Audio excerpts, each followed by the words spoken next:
Hello and welcome to episode 49 of the Championship Rounds podcast. A bit of a slow week this week, not much on. But I guess the most notable fight of the week was last night.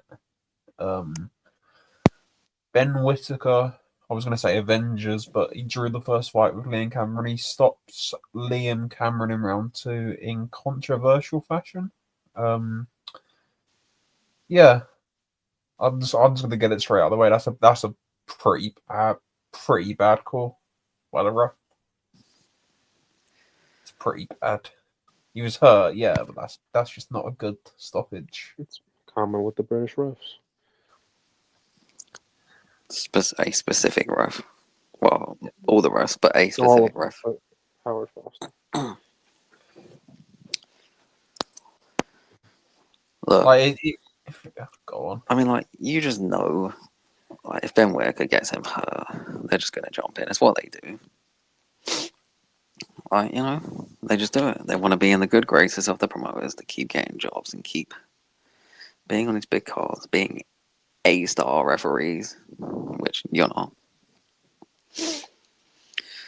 You think, stuff like this would make them, go down like Ian John Lewis to an A-level referee, but no, keeps them there. Eventually, I'm not even going to talk about what I'm talking about because this is very on a tangent. Yeah, not good stoppage, which ruined everything because it was a good performance. To be honest, good performance. Exactly what he should have done in the first fight, but at least he did it in the second fight, I guess, where a lot of people are picking against him.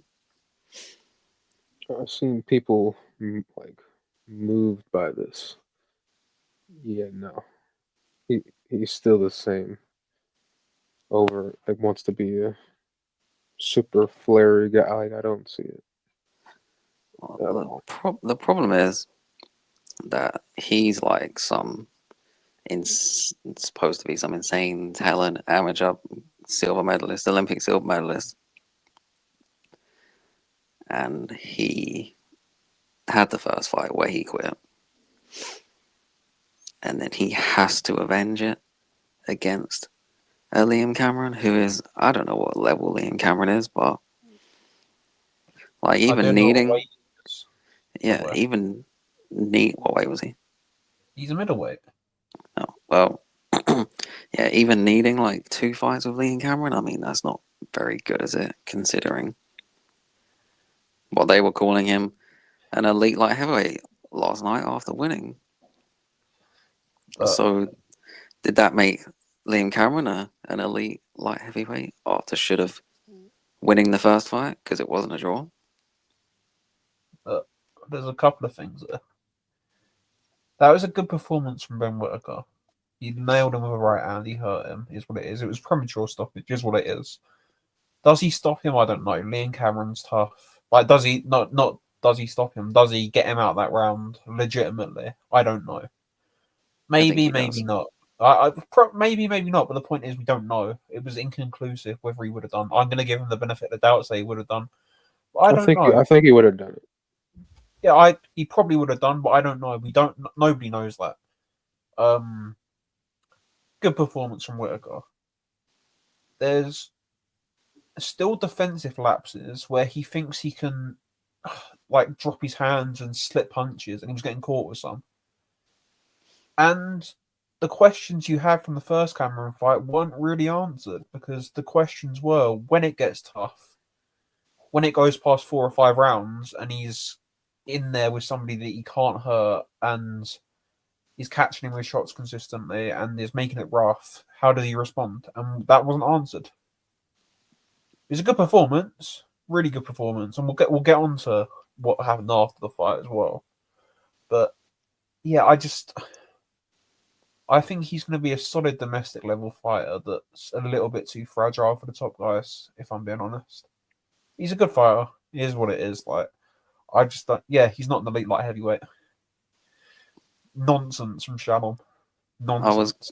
I was gonna say he'd get a title shot, like Anthony Yard for being nobody except what's his face, Lindelof up, but yeah, Anthony Odd had Frank Ron behind him. Yeah. And sorry, Ben, but you're not very good at your job. Shit.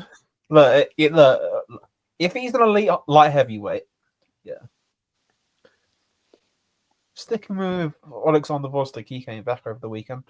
But they won't, because they know he's not. Well, if he's an elite light heavyweight, stick him in with Beterbiev. That's an elite. Stick him in with another elite light heavyweight. Stick him in with Beterbiev. If he's an elite light Stick him heavyweight. in with Imam Katayev, who he beat in the Olympics. Well, he has a fight lined up, so that's not going to Yeah, happen. I know. Like, there's a lot of guys. You know, Benavidez is looking for an opponent for the summer. If he's an elite light heavyweight, you know, should be taking that pay-per-view headliner in Vegas for a world title. Do that, but you won't. Look, She's talking nonsense. They always have to ruin everything, don't they? Like, yeah, he's had a good performance against someone he should have beat the first time, and then they have to overblow it. Like, yeah, oh, look at this guy. He's a future world champion, elite talent. Like, no, he just beat Liam Cameron. I took a lot of abuse for a tweet I put out. Oh, that's all right. And it was a trolling tweet, but it was sort of true. Like, congratulations to the elite prospect and elite international amateur that needed 2 tries at being a domestic level middleweight. Like, there's two sides to that coin. Fact. It's a fact, isn't it? But you know, he had a good performance. He's a good fighter. He had a good performance, Whittaker. But when you're coming out with nonsense like that, it's just like, what you doing? You're asking What for you it. doing, man? And even then, in the first fight, I mean, he kind of did the same thing. He just didn't hurt him, and it went further. I mean, he kind of dominated the first couple of rounds. Yeah, like that's what I'm saying. Like, it was a good performance that didn't answer the questions that I wanted to be answered, if that makes sense.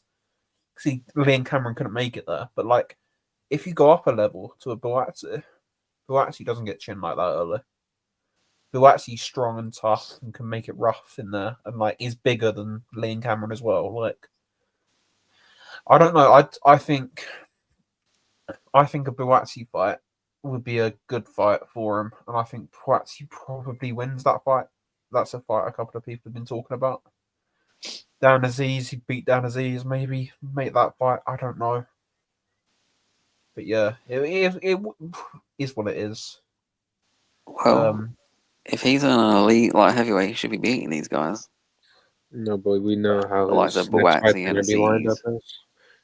They're going to serve him up some more, some Serbians, some Hungarians, some They'll Slovenians. dig up Richard Mixed up. Bolotniks, won't they? Bolotniks will get dug up, and Ezekiel Moderna. Get a couple of those guys in. He hasn't had enough of those losing record fighters yet. Come on. It's mandatory for a British fighter to have those. Yeah. I don't know. I don't know if Whittaker. Even before he turned pro, I was like, he's always injured. I think he's a little bit fragile, but it is what it is. He'll be okay at domestic level. I think. Been some good fights. That's as far yeah. as his career will go. Yeah, I don't see him troubling the top guys at all. But yeah, Fraser Clark came back, iced Ebenezer Tete. Robbed Ebenezer Tete, I should say. That was a big robbery right there. That was a massive robbery because Tete's the best heavyweight in the world, and you know he got robbed. No, but without joking, that stoppage was also. Yeah, that was a bad stoppage either. Like, bad stoppage. Like, come on. The officiating and like the judging overall, it was not great. Nasty work. Like, it's worse than it's been in a long time, to be honest. When it's always Like, bad. You usually get like, for a while you've only had like one thing, like a bad card or a bad stoppage, but this is like several. Like, there were bad cards and there were numerous bad stoppages. Yeah. Not good. Dillian White, man, it should be ashamed of himself. But anyway, yeah, talking of bad cards, Sam Ignan and Lee Cutler It was a good enough fight. Okay, domestic, like a decent domestic fight. But how the hell can you give Eggington every round of that fight? I do not know. Well, I'd even. It was a close fight. Yeah, couple of And rounds either way is what it is. that the time of the stoppage helped Eggington because Conor was coming on. He'd won like the last couple of rounds. Yeah, Obviously, he wasn't going to win because, one of the cards. But he definitely wasn't going to win on that card. Need about 4 knockdowns, 4 point deductions.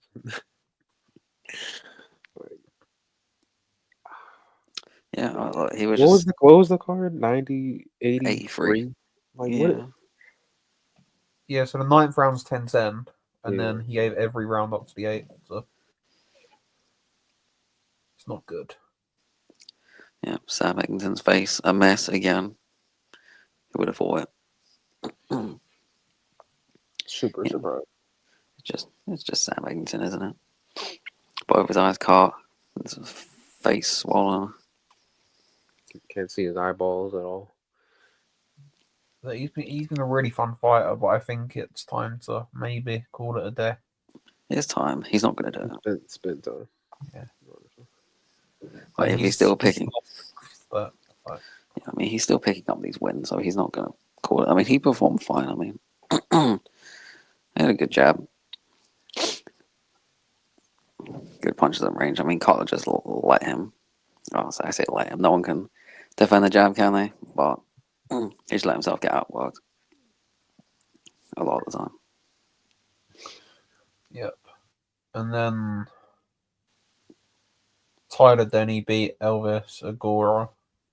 Like that Elvis Agora kid is just terrible. He is like no balance, no footwork, no anything. Like he's just not good. And Tyler Denny just outboxed him. It's a very Tyler Denny performance. Yeah. And yeah, Denny needs to be in live fights to make it entertaining, I think. Like it's just as do all sort of slick back foot boxers that can't really punch. Like you need to be in fights that have actual jeopardy to make it anywhere near watchable. But yeah, it was okay. It wasn't too harsh, Ben. I actually enjoyed that show, but I Ben. But yeah, actually, there's that fight before the bell, or not before the bell. YouTube thing, wasn't there? That YouTube fight. Coleman. It was crazy. The area title fight. God, who? I really should have this noted down, but kid got hurt and then came back and dropped him on the bell and then stopped him in the next round. That was quite fun. What fight was that? Troy Coleman, Bradley Goldsmith. So yeah, Troy Coleman wins by stoppage in the 7th. That was a fun fight if you haven't seen it. So yeah, might be worth watching. Anyway, we'll move on to Saturday night. We'll get all the Brits out the way. Dalton Smith beat Matty Ogerman by a wide UD. Yeah. You can't cut off the ring. His feet are really slow. He's just a standard, bog standard, okay, average British fighter. His feet are too slow to be in with the top guys. He doesn't punch hard enough to be with the top guys, and he doesn't punch in combination enough to be in with the top guys. And that's just is what it is. He just tries to chin everybody with one punch, and it just dilutes his entire offense. Look, like if you can't go off a ring, you're not being Puerto or Hitchens, are you? And if you're just some calm forward guy, I mean, Teething Malova is going to have a field day with that. And let's say he loses to Barboza, can't cut off a ring, so there's that. Loses the catch rule. Yeah. Like, best shot is against Russell, and Russell would have beat the hell out of him. He'd stop him. Like, yeah. He's just a pretty standard, average British fighter. Like he's good for what he is. He's done well at domestic level. He's going to go up to world level and lose, and then he's going to go around the domestic circuit, fighting guys like Josh Taylor and Jack Hatchell and Echo Esserman and people like that at welterweight. He looks horrible on those scales. So yeah, he'll lose, say it was the weight, and then go around the domestic circuit at 147. That's what he'll do. And do the exact same thing. Yeah, but you know, it's a big domestic fight and former world title challenges and all that. Yeah, not good. Like that rotation is like the same like rotation as like the top rank rotation. Just doing the same thing over and over again. Yeah. Talking of rotating fighters, recycled rubbish. Josh Warrington's back in the mix. Unfortunately, he looks totally finished. He's got a horrible style. Looks totally finished. He didn't look good. Beat Asif Ali Khan, but like, what's the point? Like Michael Conlon. I think Michael Conlon performed well, and they're both washed. You know the thing I don't get about this. Everything. No, this Conor Warrington thing. I agree. I don't get anything. But if you're gonna do that fight, why are you messing Conor about with this European title fight? Because Conlon's probably gonna lose that. Like Llorente's a good fighter. He's solid. Like I think Llorente probably chins him. I would pick Llorente to beat Conor. Like Jordan Gill fight afterwards. Jordan Gill. Like yeah, but it takes a lot of like the shine away from that fight. But then again, it's British boxing. It's British boxing. Yeah, it doesn't matter. Yeah, the amount of we'll get onto this in the next few weeks, but the amount of sort of mid-30s guys that are just recycled in British boxing over the last couple of years and over the next couple of years as well. Like it's just like we can't. No new sort of headline stars have been like created outside of Dalton Smith, and it's like and Daniel Dubois and Azim. But that's about it, really.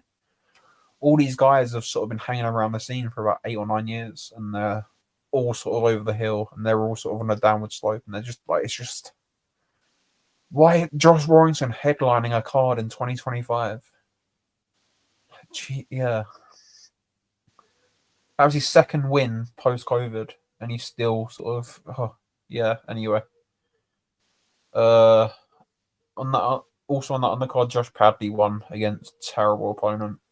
It's what it is. He's back in the mix. Aguiarco beat Ryan Kelly. Domestic level, light middleweight is what it is. Not much to report there. On Friday in Russia, Sergey Kovalev beat Arteman in his retirement fight. That's notable, I guess. Kovalev looked totally washed. He's not a cruiserweight, but like, it is what it is. It's a retirement fight. But that fight was right there for Arteman to win, but he just decided not to. It looked like he was going to lose, and then Kovalev. I mean, he can still punch. The last thing to go is power. Yeah, and he'll still going to hurt people when he's 60. Yeah, his jab was still working quite well, but yeah, he could have quite easily lost that fight. But it is what it is. Retirement fight. Had a good career. On to California. Jorge Garcia Perez beats Charles Conwell via split decision. I thought very fair cards. Garcia winning. I picked Garcia to win before this fight. Bet on him. Like not many people have watched him, but if you look at the run he's been on, he beat the Uzbek kid. He beat Rocknap in South Africa. Like he's been on a really good run, and he's a really horrible fighter to fight. Like he's 6'1", 6'2", something like that. Like really long arms, can punch, has high volume, can fight on the inside. He's horrible to fight, especially for some inactive, horribly managed fighter like Conwell.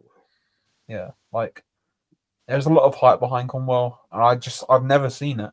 Like he's one step up against the Bray, and he looks terrible. And like he's been looking okay against guys that any half decent fighter should be beating at 154 pounds, and it's like he's getting all this hype and all he's avoided and all this boogeyman stuff. Like I don't know, like the second live body he's fought, he's lost. The first one he had a bad like life and death with an Abreu. Like it's not He's just okay. He's a decent fighter, but he's not this guy that's going to rule 154 pounds. He never was that. He never was. He's just okay. And he lost soundly. He lost that fight. He did lose soundly, and I don't even think that was a fight that could go either way. I mean, I'd lose 8-4. Oh no, you give a card. Give a stupid performance. Like for the first, I don't know, 4 or 5 rounds. I mean, he looked fine. He wasn't winning, but he looked fine.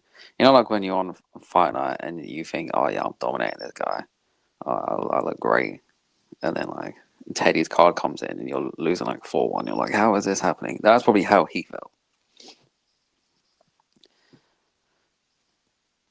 Because he was rolling with a lot of shots, looked fine. I mean, he looked comfortable, but he was just losing the rounds. And he was doing this stupid thing. Like, he gets on the inside. Thomas Taylor's telling him, oh, yeah, hands are free fight. He's not doing anything. Later on in the fight, he's actually fighting inside, but he's way too close. He's smothering himself. If you're fighting on the inside and your stomach is touching your opponent, you're too close. You need room. Like he was so far in, he had to lean back to punch, and it looked so bad. Like that's very basic inside fighting. I don't claim to be Roberto around on the inside, but even I know that's bad. Fighters. Like, he's a good fighter. He's skilled, but I don't know. Inactivity. I guess he's not really learning to improve. What is inactivity? Well, I mean, he's been active recently, his last past year. But throughout his whole career, it's terribly managed. Yeah, sure, maybe a couple fighters have avoided you, but you're not a boogeyman. He also admitted he said no to Yanabek, so you know are people avoiding him, or is he avoiding others? Probably a bit of both. Yeah, It is normally a bit of both. Like I'm sure some people have turned him down, but you know that doesn't change the fact that you've been embarrassingly inactive throughout your career. There's a couple of things. Well, firstly, I saw multiple people like just stupid, the stupidity. Oh yeah, Xander Zayas wants nothing to do with Charles Conwell because he's mandatory for the unified champion. You idiot! What? You want to fight Sebastian Fundora for the unified titles in a headliner, or do you want to fight Charles Conwell, who's on Gabriela Fundora undercards? Idiot. And then secondly, he's inactive, and we know why he's been inactive because he chooses his team and he chose wrong.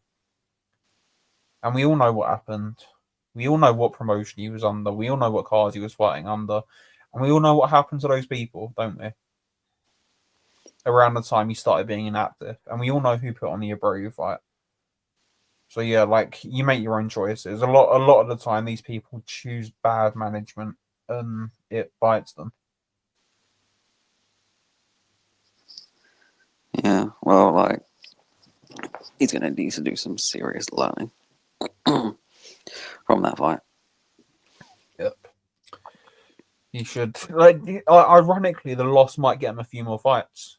Well, it should. I mean, he just didn't really seem that interested. He just went nonchalantly about his business and didn't even listen to his corner at all. And like deservedly lost. Yep.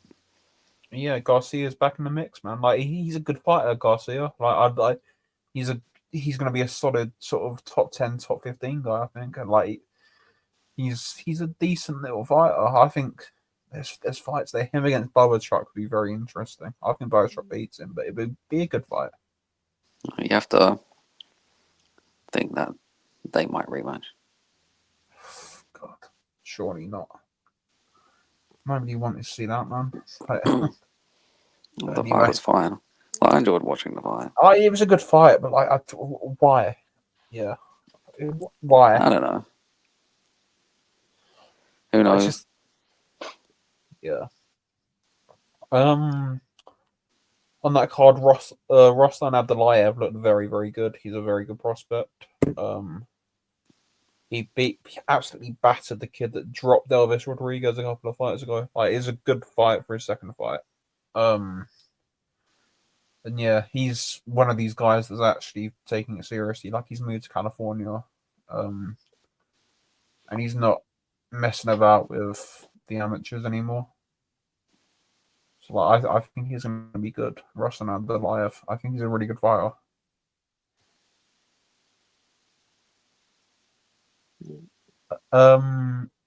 We said earlier, Vosdick came back, beat a journeyman.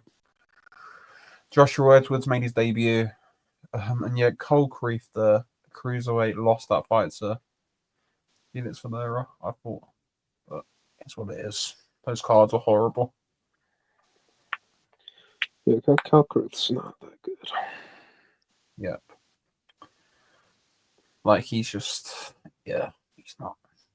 They'll probably put him in with that Robin Sapper who they signed to beat Kovalev, like, and then probably drop the loser. That's probably what's going to happen, but I don't know. It's what it is. Anyway, previewing this week's action. There's one big card this weekend that I don't actually think is that brilliant, but, you know, gimmicks in boxing. Conor Benn against Chris Eubank Jr. at Tottenham. For me, I don't really like buying into the storyline and the history and all that rubbish, especially when it's not even these two that have done it. I don't see where this fight leads. I don't see what the point is. I don't see what's next. I don't see what. Like, yeah, it's a gimmick fight for a few quid, but, like, I don't care. I don't care. And people talk bad about Chris Sr. and him, like, complaining about the fight. He's right. This is ridiculous from both sides of their career. This should not be happening just because of their last name.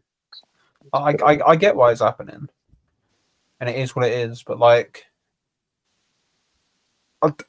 it's just not. I like boxing to have real stakes. I'd rather watch two people going for an area title than watch something like this. Because that's got meaning. That's actually achieving something. What's this? You've got a drug cheat welterweight who has been banned from the UK for however many years. Has looked terrible throughout his career. Can't really punch. Can't really do anything. Is really technically terrible. Won't achieve anything and refuses to fight for domestic titles. Against a middleweight who's every time he stepped up to world level has been beat soundly and it isn't really interested in fighting for world titles, despite actually being quite good. They got one British title between them. That was a decade ago against Nick Blackwell. Like, they're different weight classes. Then one's not good enough to achieve anything. One's not interested in achieving anything. Like, it's just, you know, a gimmick fight, do it, whatever. It's just because of who their dads were and just because they share the last name.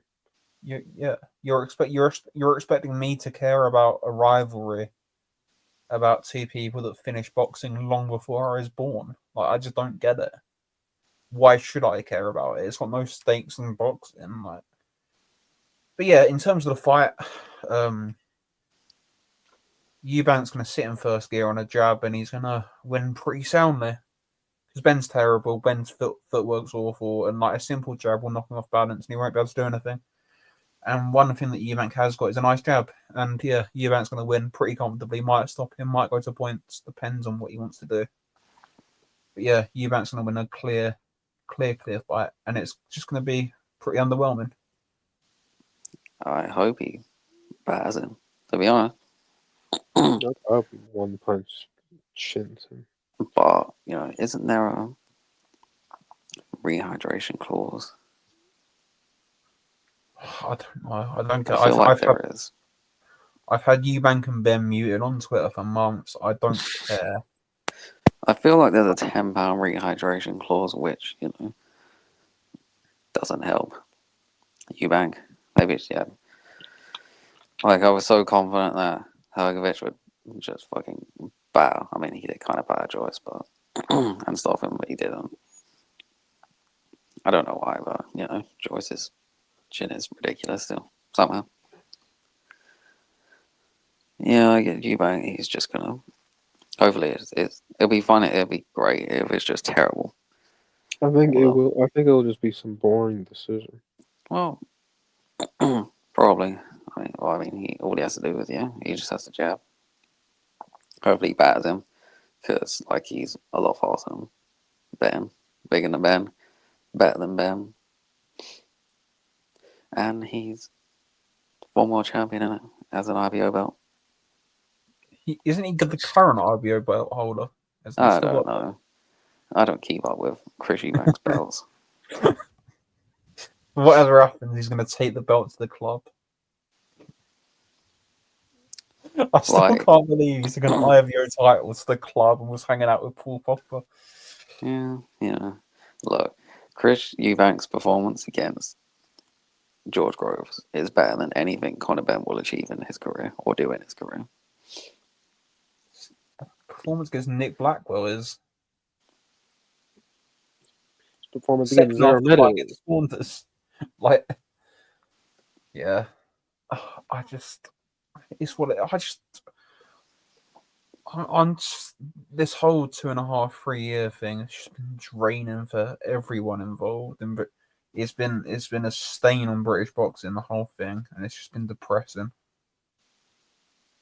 Like the whole drugs thing, the whole is he on, is he off, the whole thing, it's just been draining. Like, all from people that aren't that good. They're not brilliant fighters. And it's just, I just want, whatever happens, I just want to be rid of both of them. Because it's just, yeah, I'm just tired. It's like, it just, if one fight could show you the problems of British boxing, it's this fight. You've got mismatches across weights. You've got drug tests that just don't get ignored. You've got promoters lying and cheating. You've got, gimmick fights to sell tickets. You got recycled 35-year-olds. You got people not actually trying to achieve stuff, and it's just all rolled into one, and it's just tiring. Yeah, that's the only problem I've ever had with Eubank is he doesn't want to fight for world titles. Other than that one time against George Groves. Which again was like he clearly lost, but it wasn't like a horrible. I mean, he performed pretty well in that fight, I think. Even if he lost. It's like 8-4, 9. He could have been something. Well, he's good. But he just doesn't. He just doesn't. Like he can do stuff in this middleweight division. Like it's not a good division, and I don't know where he's ranked, probably top 5 somewhere. He can do stuff. He can probably pick up a title somewhere somehow against someone. Not against Janibek, but against someone. Go fight bloody Carlos Adames. But why would he do that? He can make so much money against Conor Benn. Like, I don't care about the fight. I don't care that it's happening. I'll watch it. 2 fighters that are not going to do anything in their career, and they're making lots of money. Yeah, whatever. Yep. It's just, it's what it is, isn't it? It's just. And, like, I'll watch it, but I watch a lot worse than this, so that's not saying much, is it? Yeah.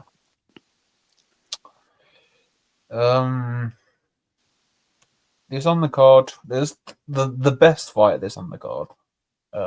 I think anyway. I really like Benn Smith against Brandon Glanton, and I think I don't know. I think this is a bit soon to come back for Benn Smith, and I think Glanton is big and he's strong and he punches hard, and he's coming off a really good win away in Russia against Egorov, and I think this is the perfect time for Brandon Glanton to beat Chris Benn Smith.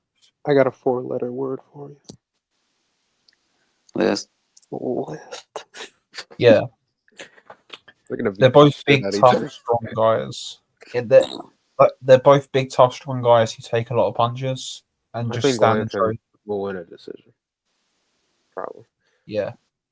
Or a I late can't. stoppage. I can't. Nah, I feel like Chris might still have that stupid chin. I mean, he does still have the stupid chin, but It could be. punches It so could hard. be less stupid. Like Glenn punches so hard, but Ben Smith also punches hard and is tough as nails. I don't really know. Look, I'm not gonna lie. I haven't really thought much about who's gonna win these fights. It's Monday. I don't know. Ben Smith, he's more experienced, but man, he's just been in so many tough fights. Like Glenn has been in tough fights, but not even anywhere near the amount Chris Ben Smith has been in. His are like spaced out. And he's like against like good fighters as well. And he just got bad against Zerdo.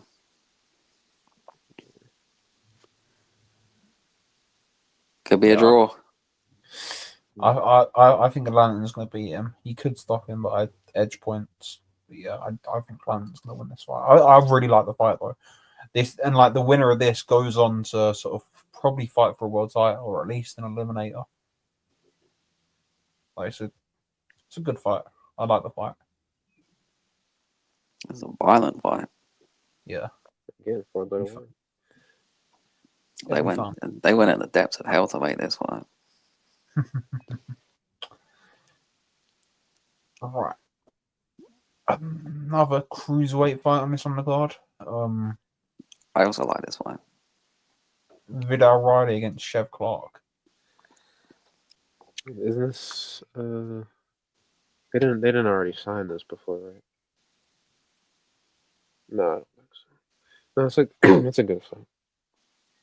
I don't really care for Vidal Riley. His career has kind of just been touched all up with injuries in between every single fight he's had. I don't think Vidal Riley's very good, but like neither is Chev Clark. But I get Vidal Riley. I guess he does have his his jab is okay.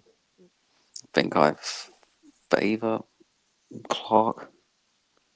Yeah, Riley's like a 5 out of 10 fighter. Like he's not like horrible at anything,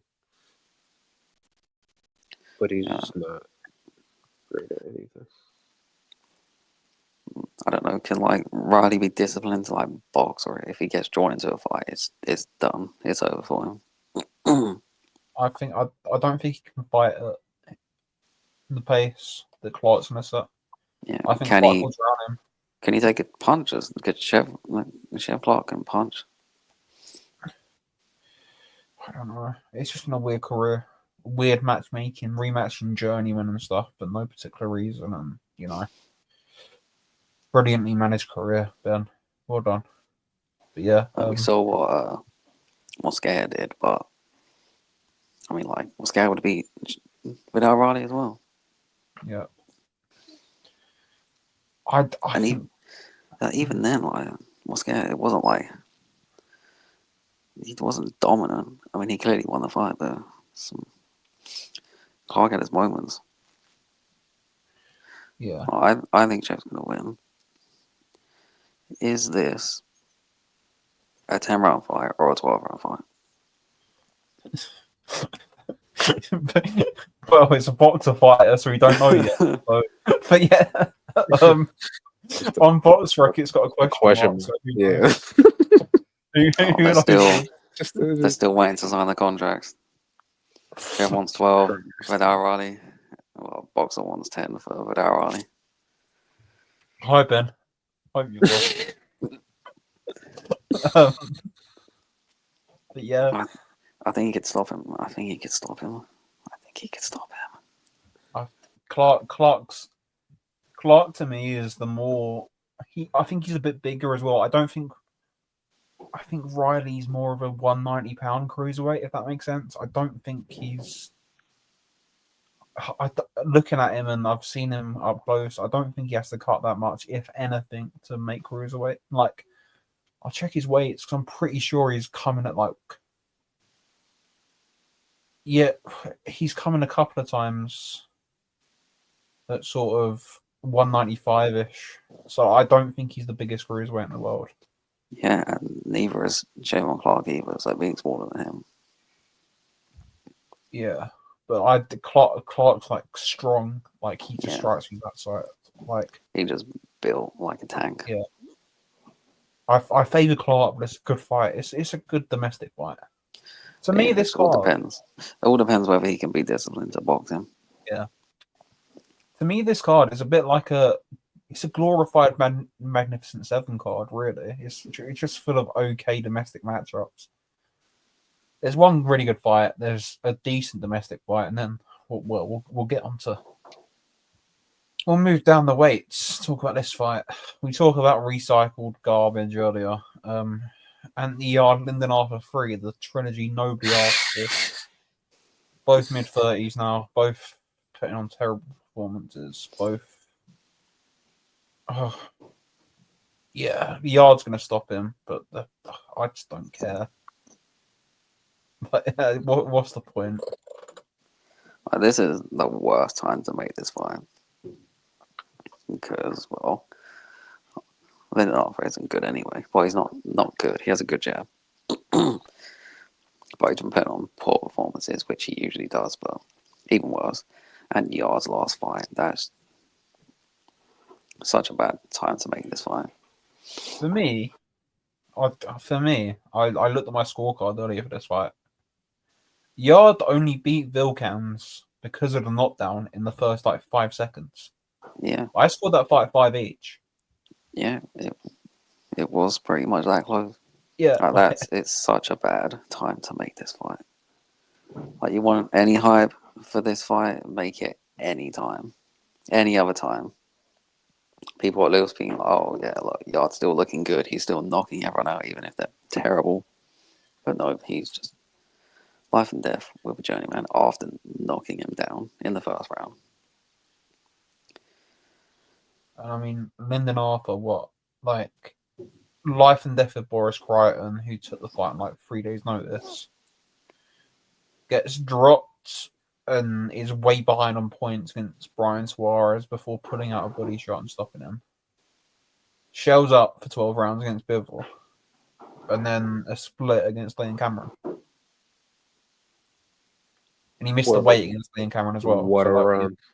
Yeah, see, like, the Liam Cameron thing, I mean, like, it aged well for a bit, and then it didn't age well after yesterday. Yesterday? Yes. No. Yeah, yesterday. They fought yesterday. But yeah, Yard probably stops him. It's just recycled. It's recycled. There's no need to make this fight. You could have made Lyndon Arthur against, I don't know, Lewis Edmondson. And then you could have made Anthony Yard against... The list of names that Anthony Yard is endless. Joshua Buatsi.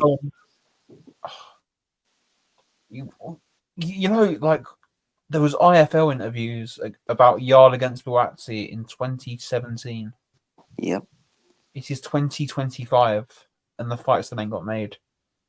Joshua Buatsi has been turning down every big fight, and then he's eventually lost to Callum Smith, who's not anything great either.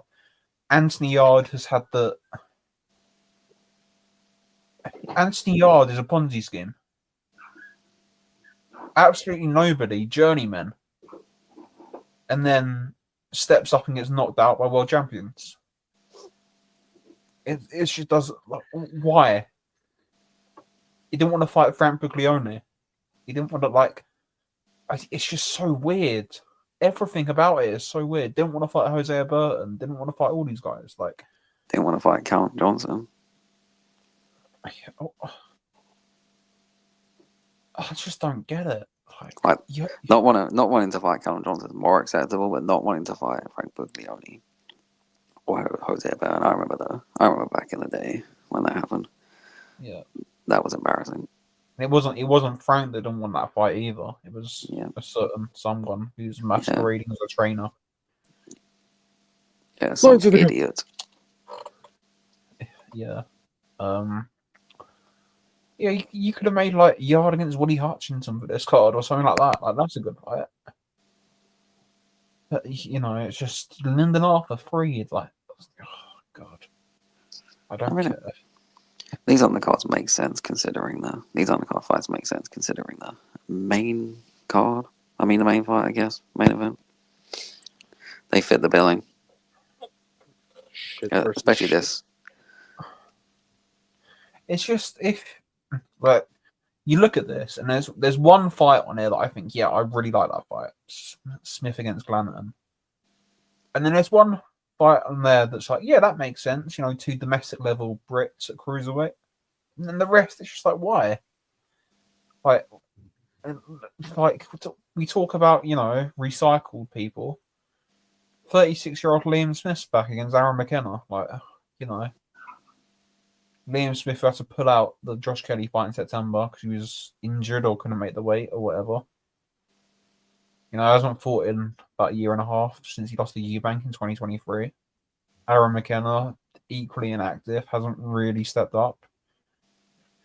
Won on that Japan tournament that, you know, thanks Matchroom, didn't actually happen. Only the first round happened. But yeah, like, I guess I edge McKenna in this fight just because, you know, he's 25, he's actually active.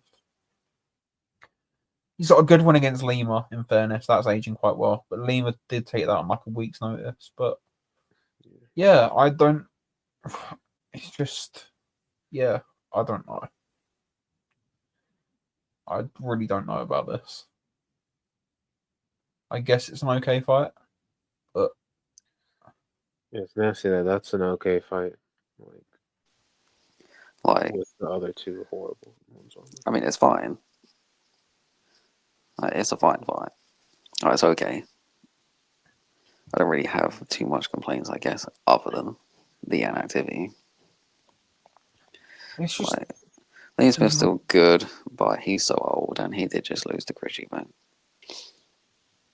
Do we really need Liam Smith back in the mix at 36 years old? Well, hopefully, like a win over Aaron McKenna shouldn't get you back in the mix, but It's middleweight. It's it is middleweight. He's a middleweight. former champion and he fought Canelo. So like, And he has a win over Chris Eubank. yeah, and he's part of the Smith brothers and the Beatles and yeah. Like, could it make middleweight any worse? Maybe. Could it make it any better? Maybe. I don't know. It's just a terrible division. Like, with Liam Smith, it's still terrible. It's a terrible division. Without Liam Smith, it's a terrible division. So I don't really think it makes any difference whether he's in the mix or not. It's just British boxing. Like, I don't know. Surely Denzel Bentley against Aaron McKenna is a more palatable fight, or even Brad Paul's, or like, I don't like. It's just you need to get the next generation through to start headlining stuff. Like, I seriously worry in 2 or 3 years' time when all these mid-30 guys are gone, who's going to be there to pick up the pieces? And I just don't see many people that can. Like, Ben Whittaker can, he can headline. But apart from that, like, who's a name? Who's going to be headlining shows? I don't know. Someone will pop along that supports a football team that supports fighters. You know, it's been happening forever, and in British boxing, someone will pop along that supports, I don't know, Newcastle or Leeds or someone like that. Liverpool. Maybe not Liverpool. You want a smaller team. Yeah, I worry. I worry. I like it. I worry that we can't organically create headliners and we have to rely on these sorts of guys. But yeah, it's what it is. Anyway, we'll move on to the news because yeah, that card's it's an okay card. It's just a glorified Magnificent Seven, like I said. Like it's what it is. It's just a bit meh. Talking of something that's actually good. June 8th in Tokyo, Jonathan Nakatani and Nishida finally get a deal done after mandatories and voluntaries and all this rubbish talk and like, oh, it's not going to happen. Is it going to happen? They got a deal over the line. They're fighting, unifying the WBC and IBF and Ring Magazine bantamweight titles. The two best fighters in the division, and a really, really, really good fight. Like, it's one of those fights that's really good, but I imagine like most people's picking one person, but like it's gonna be a test. I mean, you don't just expect that Connor's just gonna run over Nishida. Absolutely not. Because like he might be able to punch, but I think he probably punches more than his record, punches harder. His record suggests, and he's a really good body puncher. And Nakatani, he's definitely tired of the way getting hit with those body shots. Could be tough, especially if it goes late. Second half of the fight where he's been getting hit with those body shots. Could be shaky.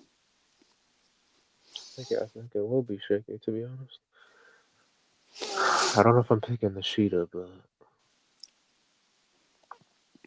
Like, I think I am picking Nakatani to stop him, but it's probably going to be his toughest test, maybe. I guess it should be, at least on paper. Yeah, he's big as well, Nishida. He's a huge bantamweight. Huge, but I think Nishida will look a lot better. Like a couple of reasons. Well, one main reason, it's a unified title fight, and his last couple, the Medina fight, the Rodriguez fight, and the whoever the tie was that you thought they dug up. They've all been with the Dansua, yeah. They've all been with the IBF clause, and I think that's hell for Nishida because he's massive. Yeah. Yeah, he will definitely not. He would definitely love not having to do that. Yeah. Yeah, he better send a thank you note to Danny Jacobs for that. Yep. Yeah, that definitely helps him. Yeah, I think what I just worry about Nishida's defense a little bit.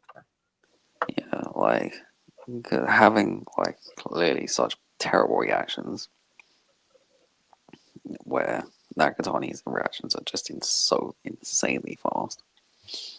Like, have you seen the way he just reacts in like a tenth of a second to get like a counter in? That left hand, it's so quick. Like sometimes I don't even see it, and it's hit his opponent already. That's how fast it is, and that is not good. I say he shouldn't blast him over, but man, and that's when I think you can really hit like Nishida early as well. Oh, that could be shaky. If he blasts out Nishida, man. I think he can. I don't necessarily If he because like when he just turns it up, like he can look terrible, and then you can just turn it on in a split second and just get you out there. And that left hand, I think he has the best. Yeah, I think he has the best southpaw left hand in boxing I guess outside of Usyk. It's definitely well, yeah, I guess Crawford, even though I still don't count him as a southpaw, even though he fights most of his fights southpaw. Yeah. He's still a switch hitter to me. That's fair. And Lomachenko, well, he's retired. Vacate your belt, buddy. Maybe Bam. Oh yeah, bam. All right. Sorry, yeah, Nakatani. you talk like way too. You said it way too fast. Maybe Bam. Galazzo. Oscar Galazzo's there as well. But yeah, if he can blast out Nishida, man, that's a statement and a half. I don't think he will, but look, imagine that. Just imagine how crazy the thing for the new fight would be if he blasts out Nishida in like 3 rounds. Yeah. And the word is he's moving up after this fight. So like, but like, look, in a way, do us a favor. Vacate a WBC for us. So no. If you want a super fight, the fight to make regardless, but if you can get a title on the line, Junto Nakatani against Luis Neri for the vacant WBC super bantamweight title in September is the fight to make. Nakatani Neri, man. And then like Nakatani say stops Neri without getting dropped. And then bang. You know. Oh, I don't know if I could live with all these bloody triangle theories for Yeah, 4 months. Oh yeah, the triangle theories are nonsense, man. But Nakatani Neri, if you want to properly build up that fight, Nakatani Neri is like a big fight to build a Nakatani Inoue fight. Like that's a good fight. Then if Nakatani gets chinned, oh yeah, he won't get chinned. You ruined the super fight. He might do. It's on script for people to fuck up a Inoue fight. If Neri fucks up the super fight, man. Yeah, that's yeah, that is definitely on screen. He's don't stick him with Neri. It's just written in the bloody stars for him to fuck this up. in like 2 rounds. Fucking Neri, I hate him. Yeah, that's the fight to make, man. Obviously, Neri just beating Kameda, you know, go and just make that fight, man. That is the fight. But yeah, I think Nakatani's probably going to win this by stoppage, but I think it's going to be tough. I think Nishida's really good. And I think Nishida's weight stoppage, probably. Nishida's the second best fighter at this weight class, quite clearly. This means we get a new lineage. Favorite lineal title. We get a new lineage. Woo. But yeah, it's such a good fight. It's such a good fight. And yeah, tensions on the undercard and the amateur kid is on the undercard as well. Yeah. What a fight, man. What a fight. Anyway, we'll move on. July 12th in New York, an unknown location as of right now. The Ring are putting on a show. Allegedly, one thing that I don't like about this, why is Mike Coppinger saying, "Oh, per sources," like his boss hasn't told him to put it out? But anyway, that's a different thing. Just say, "Oh yeah, Turkey's just told me that this is happening." Just say that, bro. But anyway, Shakur Stevenson against William Zepeda. We've had our opinions on that fight. I think we all picked Shakur by decision. Yes, it's still a decent fight. Like Zepeda's still the top 10 guy, but not as good as. Don't trust it until they're actually in the ring. Really? Yeah, it's William Zepeda. Yeah. Come on. But yeah, a bit of a weird one. Edgar Berlanga against Hamza Shiraz. I didn't see that coming. I didn't see.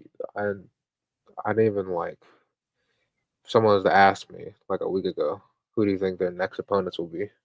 For both of them, I would not have said each other. In like 10 guesses, probably. It's a really weird fight. I like the fight though. I do like the fight. I mean, Shiraz is done with 60. Yeah. Probably. Well, yeah, he had that one chance to for Adamas to do it. And the lights were too bright. Like what the? What I'll say is he fought in February, late February or early February, whenever it was. Broke his hand allegedly, and now he's back in. It was broken. You can see it was broken. Now he's back in July. Okay. Okay. Certain fighters don't need that excuse. Okay. Another fight. I think all 3 of these fights just came completely out of nowhere, by the way. Alberto Puello against Subriel Matias. That's a clash of styles that The it's going to first be really time fun. was so nice. Nah, he might lose. I think this has the potential. It has the potential to be really, really bad. And Puello just nails in with 1-2s and gets out of the way. Puello might turn into prime Casas. Prime Liam Paro just skirting the ring. The first time was so nice. He's not doing it twice. Matias is gonna get outboxed twice. Yeah. Look, Star Wars favors Puello, but you never know. I like. Maybe he's learning. The, Maybe he's learning how to fight movers. No, he hasn't. Because they've all not worked out for him. Valenzuela can't move. Well, he can move a little bit, but he was compromised from the start. Look, everyone except Paro has sat in front of Matias. But even Paro did stand in front of Matias, just not like all the time. He chose his spots, and Matias is an idiot, pretty much. Paro kind of has a crazy chin because he did eat a bunch of stupid shit that he should not have been able to take. But yeah, and Puello does have a Dominican chin, so we don't know. I don't think I've ever seen Puello get hurt before. Look, he's taking punches from. He's taking punches from Gary Russell. He can take punch. Yeah, I don't think he's ever been hurt or down. But yeah, like I think Puello wins, but it's a good fight. I really like the fight. Right, yeah, it's a good fight. But yeah, Puello rolling out the UDs, or maybe he'll get another SD. But man, he gets a bunch of split. Look, man, on paper, man, Batar Akhmedov, Our team. Gary Russell, Sandor Martin, and Subriel Matias. That's a good run. They're all about to be split decisions.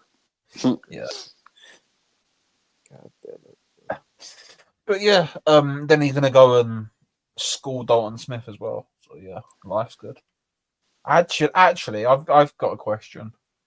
If Subriel Matias gets a winner, how quickly do you think Dalton Smith and Eddie Hearn are going to say that Dalton's tight at the weight and he has to move to welter? About 24 hours. It will come out. It will literally come out. Oh man! This weight is getting hard to make now.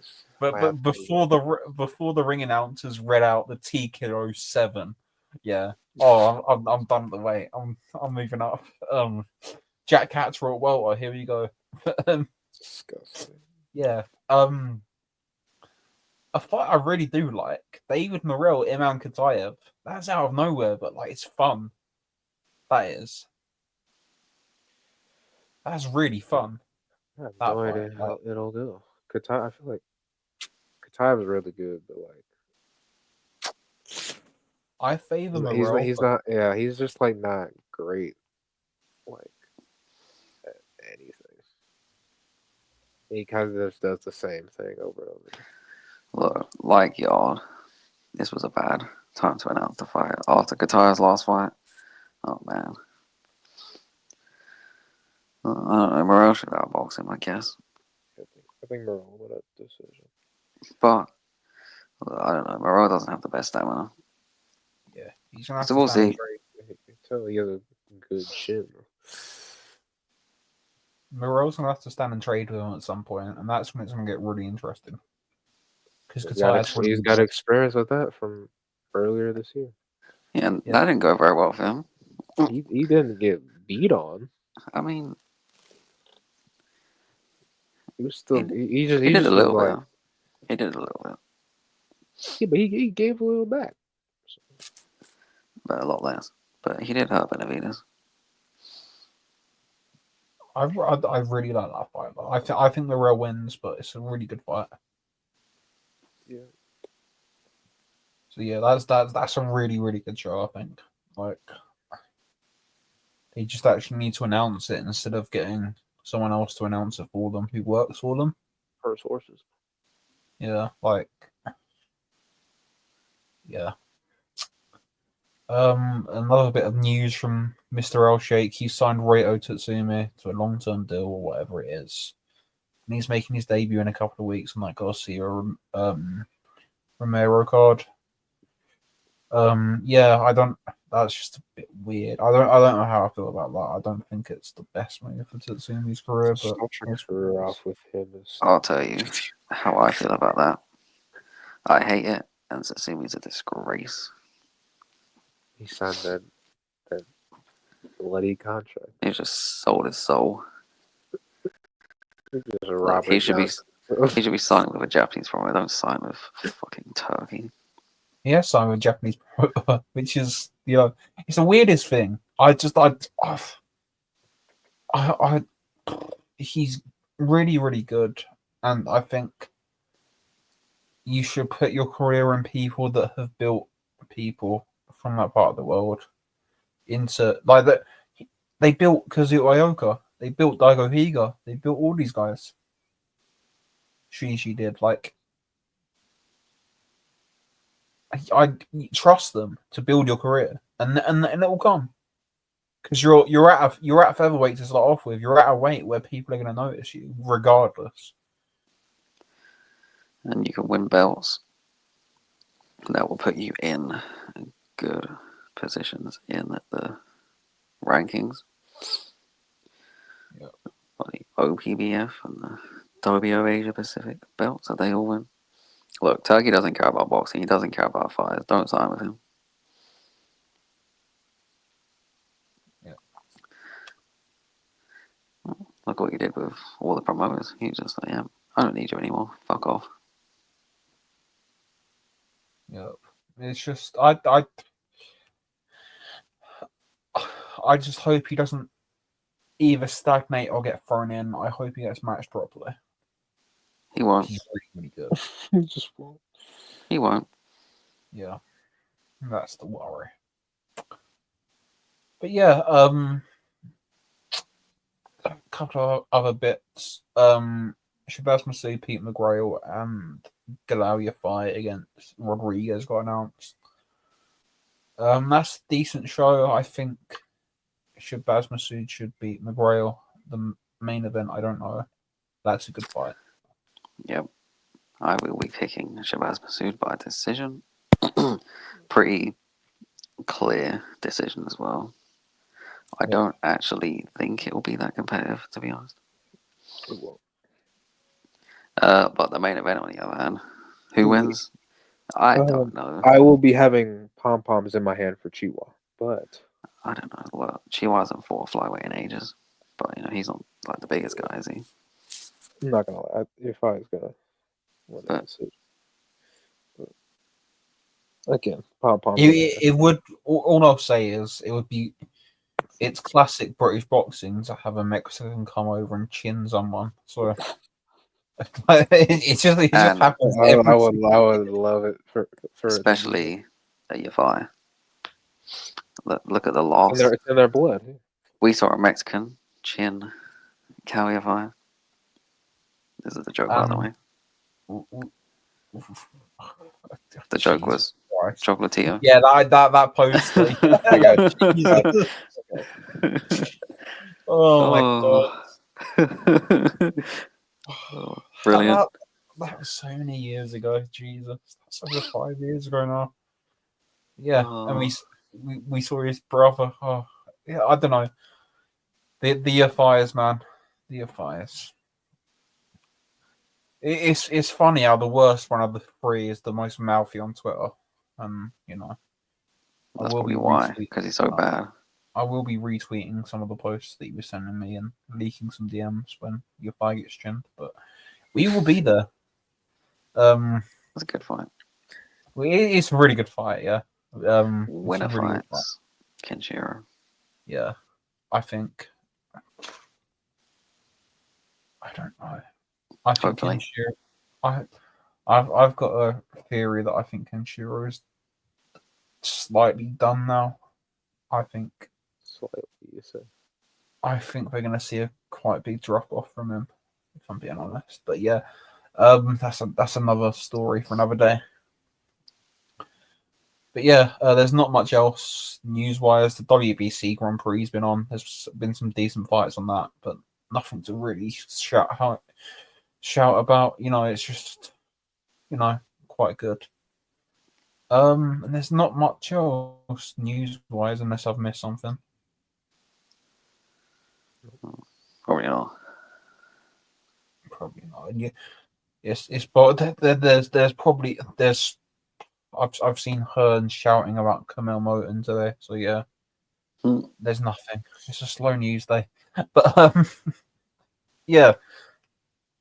So yeah, that's about it for this week. There's a really big week in a couple of weeks' time. The Canelo's back, Ryan Garcia's back, Haney's back, Teofimo Lopez, Inoue's back, and then most importantly, there's a Bridgeweight title fight on that week. So we will be there. Kevin Lorena's back in the mix. But yeah, thank you for listening. See you in episode 50.